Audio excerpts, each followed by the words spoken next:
Bollywood silver screen presenting rise of damped.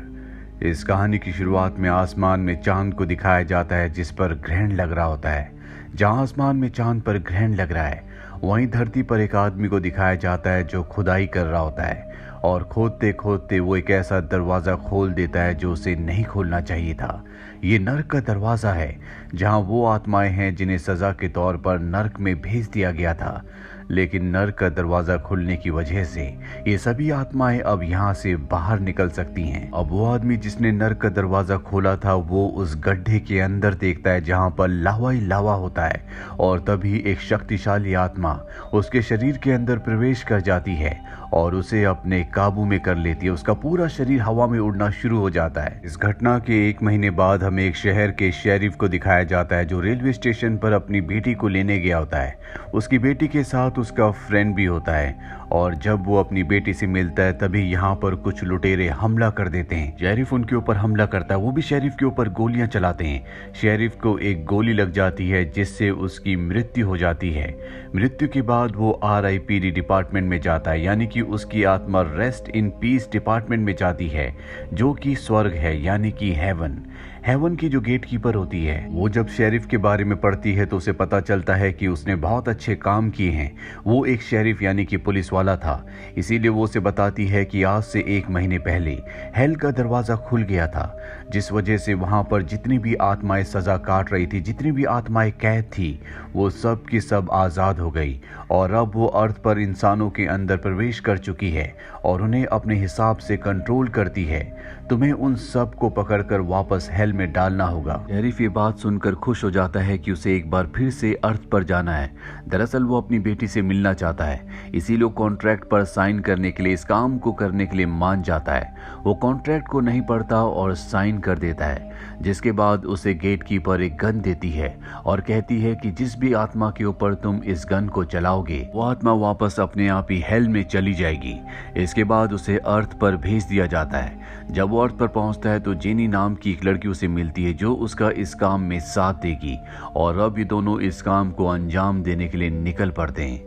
वहीं दूसरी तरफ टाउन में दिखाया जाता है जहां पर कुछ लुटेरे हैं वो एक बैंक के अंदर जबरदस्ती घुस जाते हैं, लेकिन वो वहां से पैसे नहीं चुराते बल्कि आदमियों को पकड़कर अपने साथ ले जाते हैं। वहीं शेरिफ को दिखाया जाता है जो जेनी के साथ अपने घर तक पहुंच जाता है। वो अपनी बेटी को देखता है लेकिन जेनी उसे उसकी बेटी के पास जाने से मना कर देती है। वो कहती है कि तुम्हारी बेटी तुम्हें नहीं पहचानेगी। शेरिफ को ये बात समझ में नहीं आती कि उसकी बेटी उसे क्यों नहीं पहचानेगी, जिसके बाद जेनी उसे एक मिरर देती है और जब वो मिरर में अपना चेहरा देखता है तो उसकी शक्ल पूरी तरह से बदल चुकी होती है। दरअसल वो एक लड़की होता है।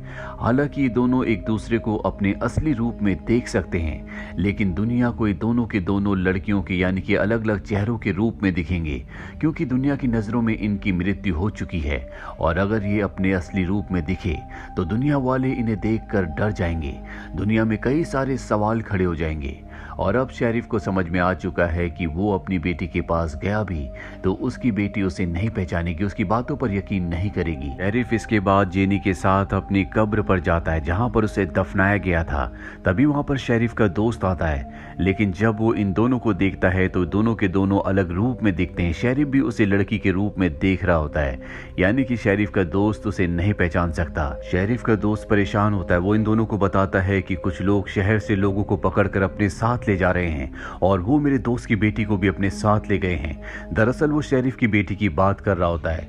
यह सुनकर शेरिफ परेशान हो जाता है और जेनी के साथ अपनी बेटी को बचाने के लिए निकल पड़ता है।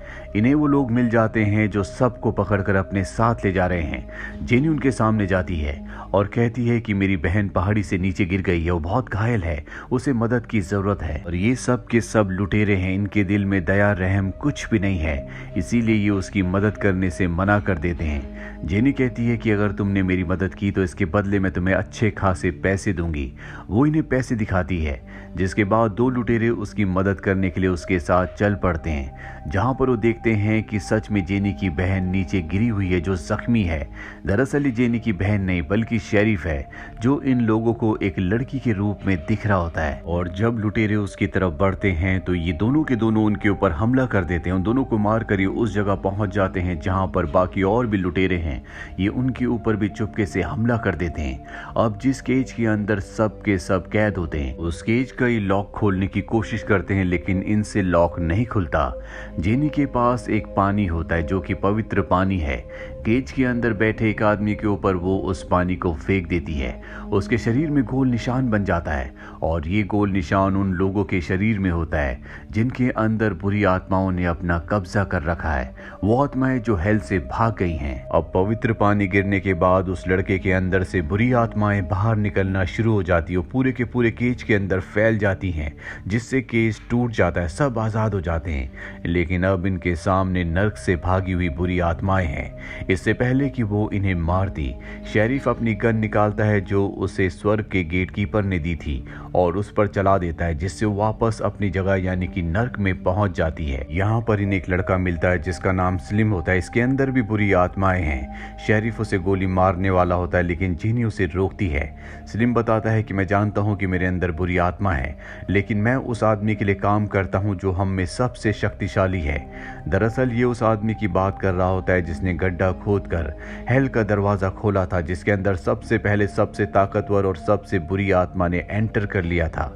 ये सब के सब उसके लिए काम करते हैं। स्लिम के अंदर जो आत्मा होती है वो शेरिफ को बताती है कि मैं बहुत बड़ा गुनहगार नहीं था, मैं सिर्फ चोरी करता था, मैंने कभी किसी को नहीं मारा। उसके बाद भी मुझे नर्क में भेजा गया लेकिन अब मैं तुम्हारा साथ देने के लिए तैयार हूँ। शेरिफ कहता है कि ठीक है और वो उसे उस आदमी का पोस्टर फोटो दिखाता है जो उसकी बेटी को बाकी लोगों के साथ पकड़ कर ले गया था। स्लिम कहता है कि ये भी उसी आदमी के लिए काम करता है जिसके अंदर सबसे ताकतवर आत्मा है, उसे हम मास्टर कहते हैं। ये सब मास्टर के पास लोगों को पकड़ कर ले जाते हैं और वो उन सब जिंदा लोगों को हेल के उसी दरवाजे के पास छोड़ देता है जिस दरवाजे को उसने खोला था। उसका मकसद क्या है किसी को कुछ नहीं पता। और अब शेरिफ स्लिम के हाथ बांधकर उसके मुंह को ढककर अपने घोड़े के पीछे खींचता हुआ पास ही के एक टाउन में जाता है जहां पर इन्हें बहुत कम लोग दिखते हैं।